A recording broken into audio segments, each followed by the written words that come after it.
आपके यहाँ यज्ञ हो रहा है, हम भी आपके दरवाजे पर आए हैं। धन्य हो आपका कुल, आपके कुल में बड़े बड़े हिरण्याक्ष हिरण्यकश्यपु जैसे वीर हुए, आपके कुल में बड़े पवित्र प्रहलाद जी से हुए।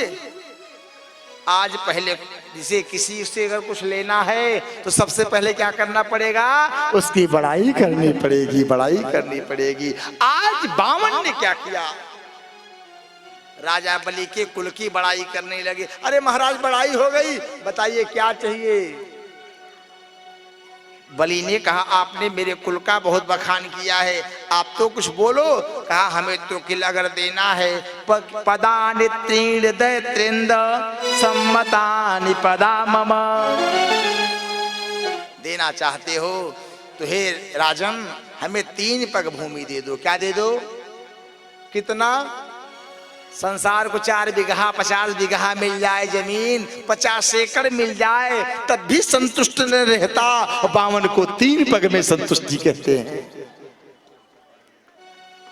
प्रेम से बोलना पड़ेगा श्री 3 पग भूमि दे दीजिए। बावन राजा बलि ने कहा आपकी जैसे 52 अंगुल का शरीर है उससे 52 बुद्धि हो गई। किससे मांग रहे हो पता है? आज मुझसे जब मांग लोगे तो कहीं मांगने की जरूरत।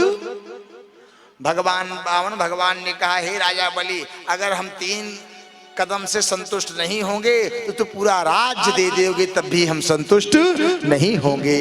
हमें तो 3 पग में ही संतुष्टि है, आपको देना है।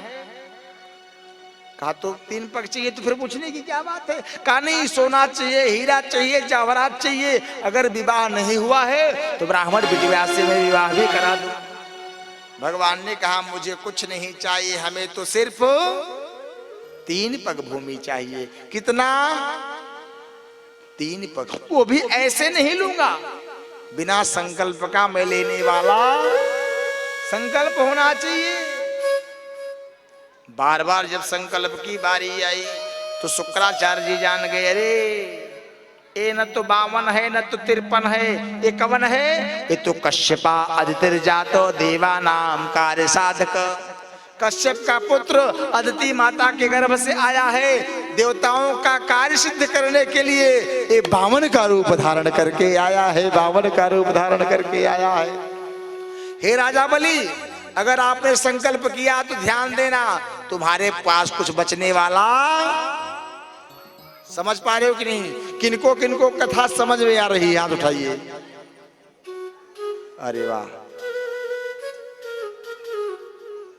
यानी टाइम पास नहीं कर रहे हो, रस पी रहे हो, कथा रस। वाह, तो जो रस पी रहे हैं वो थोड़ा भक्ति के साथ अपनी भक्ति दिखा दे कि हम रस पी रहे हैं। जोर से बोलना पड़ेगा श्री